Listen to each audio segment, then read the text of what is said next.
Hello, আজকে আমি কোনো কেকের ভিডিও বানাচ্ছি না। আজকে আমি বানাচ্ছি হচ্ছে কি পিৎজা। আর এই পিৎজা বেসটা আমার বোন আমাকে দিয়ে বলল, "তুই তো প্রতিদিনই কেকের ভিডিও বানাস, আজকে অন্য কিছু বানা।"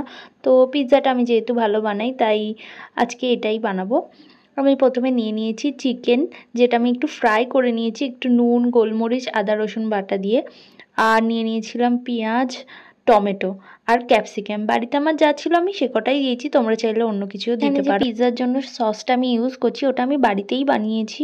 2টো টমেটো, কটা শুকনো লঙ্কা আর রসুন কোয়া নিয়ে বয়েল করে পেস্ট করে নিলেই হয়ে যাবে।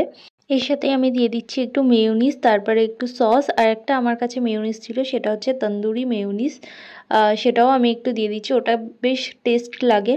আমি জিও মার্ট থেকে এগুলো সব কালেক্ট করেছি, চাইলে তোমাদেরকেও আমি লিঙ্ক দিয়ে দেবো উপরে, তোমরাও নিতে পারো, ভীষণ ভালো টেস্ট। তারপরে পিৎজার জন্য যে টপিংসগুলো আমি রেডি করেছি সেগুলোই এক এক করে দিয়ে দিলাম।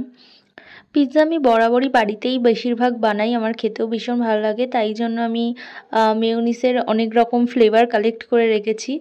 আর বরাবরই আমার বাড়িতে হচ্ছে কি মজারেলা চিজও থাকে। এখানে আমি ভরে ভরে মজারেলা দিচ্ছিলাম কারণ আমার ভীষণ ভালো লাগে খেতে। তোমরাও যখন পিৎজা বানাবে এরকম ভরে ভরেই চিজ দেবে, একটু কিপটেমি করবে না, তাহলে ভালো লাগবে না। তারপর আমার কাছে কিছু কিউব চিজও ছিল, আমি সেটাও অ্যাড করে দিয়েছি। তারপর অরিগানো আর একটু চিলি ফ্লেক্স দিয়ে দিয়েছি আরও একবার।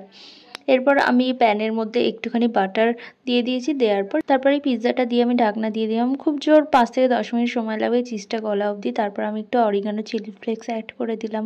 এটা হচ্ছে পিৎজার ফাইনাল লুক। তোমাদের কেমন লাগলো জানিও। বাই।